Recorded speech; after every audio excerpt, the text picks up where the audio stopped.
Salam sejahtera di dalam kasih Tuhan kita Yesus Kristus. Saat ini Anda berada di dalam program Makaroni Jiwa. Program ini merupakan bagian dari pelayanan Sapret Pondete Gospel Ministry yang menyajikan renungan-renungan singkat firman Tuhan yang menggugah pikiran, menyentuh hati, mengubah hidup.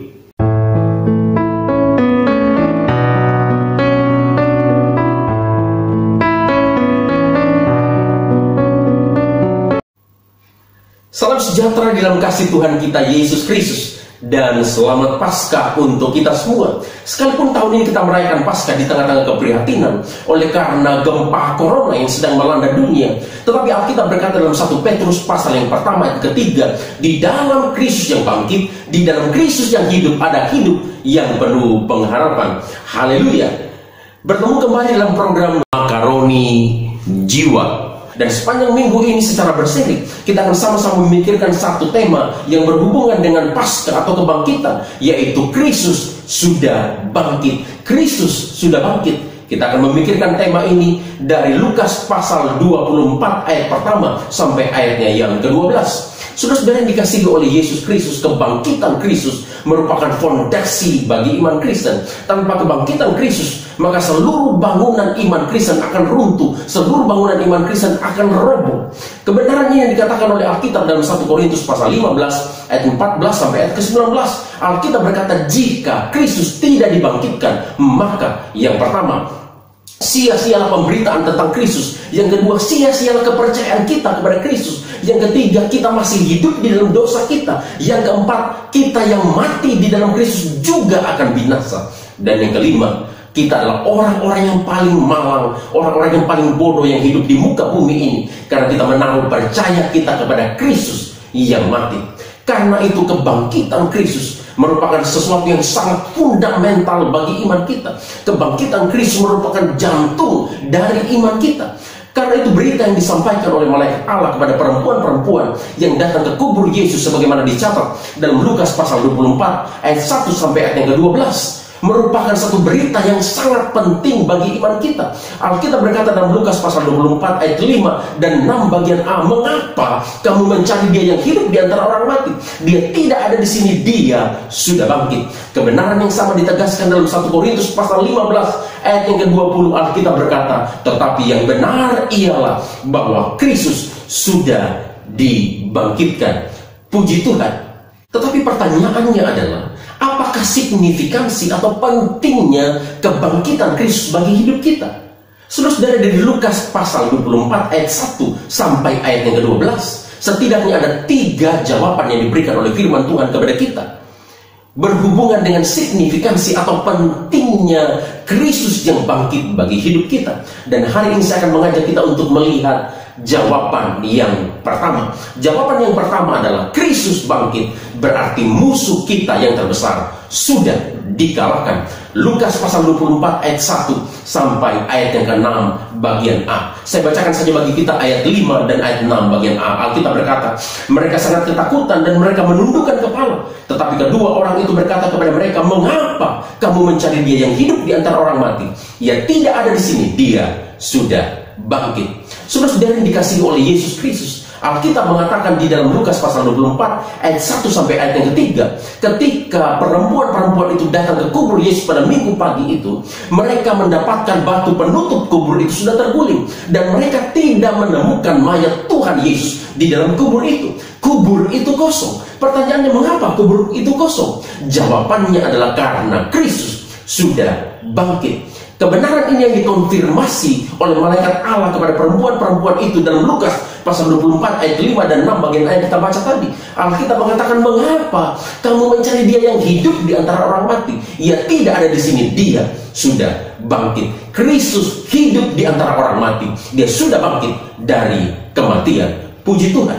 Saudara-saudara, kebangkitan Kristus membuktikan bahwa kuasa kematian tidak dapat membelenggu dia di dalam kubur yang gelap itu. Kebangkitan Kristus menunjukkan bahwa maut tidak berkuasa menahan dia di dalam kubur yang gelap itu.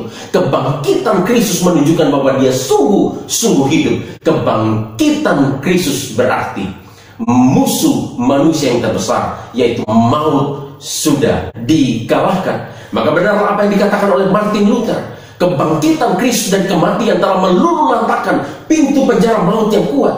Maut tidak berkuasa terhadap dia. Saudara-saudara yang dikasihi oleh Yesus Kristus, apakah musuh manusia yang terbesar? Musuh manusia yang terbesar bukanlah soal kemiskinan. Musuh manusia yang terbesar bukanlah soal isu hak asasi manusia. Musuh manusia yang terbesar bukanlah soal keterbelakangan pendidikan. Musuh manusia yang terbesar bukanlah soal kriminalitas. Musuh manusia yang terbesar bukanlah soal teknologi. Musuh manusia yang terbesar bukanlah soal isu industri 4.0. Bahkan musuh manusia yang terbesar bukanlah wabah corona yang sedang mendunia pada saat ini. Tetapi Alkitab mengatakan dalam 1 Korintus pasal 15 ayat yang ke-26, musuh manusia yang terbesar dan musuh manusia yang terakhir yang harus dikalahkan ialah maut. Maut adalah kematian atau kebinasaan kekal selama-lamanya manusia berdosa di dalam neraka. Maut adalah hukuman yang telah ditetapkan oleh Tuhan Allah sebagai upah dari keberdosaan manusia. Alkitab berkata dalam Roma pasal 6 ayat 23 bagian A, upah dosa ialah maut. Karena Roma pasal 3 ayat 23 mengatakan bahwa semua orang telah berbuat dosa dan telah kehilangan kemuliaan Allah, maka semua orang tanpa terkecuali akan binasa di dalam neraka. Maut atau kematian kekal merupakan masalah manusia yang terbesar. Saudara-saudara, manusia dengan caranya sendiri berusaha mencari solusi untuk menyelamatkan dirinya dari kebinasaan kekal yang sudah ditetapkan oleh Tuhan Allah sebagai akibat dari kebersihan manusia itu.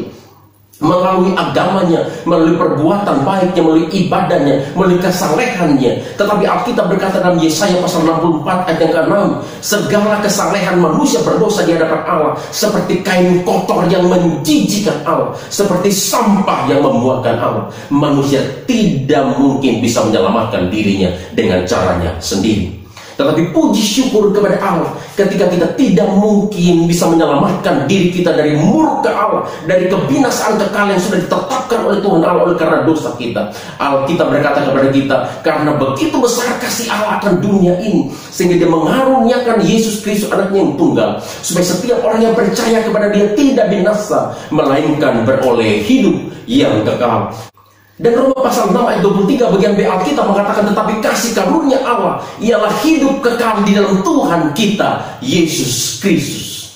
Saudara-saudara yang dikasihi oleh Tuhan, Ibrani pasal 9 ayat 15, Alkitab mengatakan Kristus mati di atas kayu salib untuk menebus dosa-dosa kita. Tetapi kematian Kristus di atas kayu salib akan sia-sia jika dia tidak bangkit dari kematian. Tetapi puji syukur kepada Allah, Alkitab mengatakan dia hidup di antara orang mati.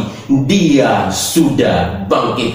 Dia bangkit berarti musuh manusia yang terbesar sudah dikalahkan. Sehingga dengan kepala yang tegak dan hati yang penuh keyakinan, kita bisa berkata sebagaimana Rasul Paulus berkata dalam 1 Korintus pasal 15 ayat 55 sampai ayat ke-57. Hai maut, di manakah kemenanganmu? Hai maut, di manakah sengatmu? Sebab sengat maut ialah dosa dan kuasa dosa ialah hukum Taurat. Tetapi puji syukur kepada Allah yang telah memberikan kita kemenangan melalui kebangkitan Yesus Kristus Tuhan kita. Haleluya. Saudara-saudara yang dikasihi oleh Yesus Kristus, Kristus sudah bangkit. Musuh kita yang terbesar sudah dikalahkan. Corona memang merusak. Wabah corona memang menakutkan. Tapi itu tidaklah sebanding dengan kengerian, kebinasaan kekal selama-lamanya di dalam neraka yang sudah ditaklukkan oleh Kristus bagi kita melalui kebangkitannya dari antara orang mati. Oleh sebab itu, di tengah-tengah kondisi yang sulit pada saat ini, tetap percaya, tetaplah berpengharapan kepada Kristus yang bangkit itu. Sebab Kristus berkata dalam Yohanes pasal 11 ayat 25 sampai ayat ke-26, akulah kebangkitan dan hidup. Setiap orang yang percaya kepadaku, ia akan hidup walaupun dia sudah mati. Dan setiap orang yang hidup dan percaya kepadaku, ia tidak akan mati untuk selama-lamanya. Percayakah engkau akan hal itu?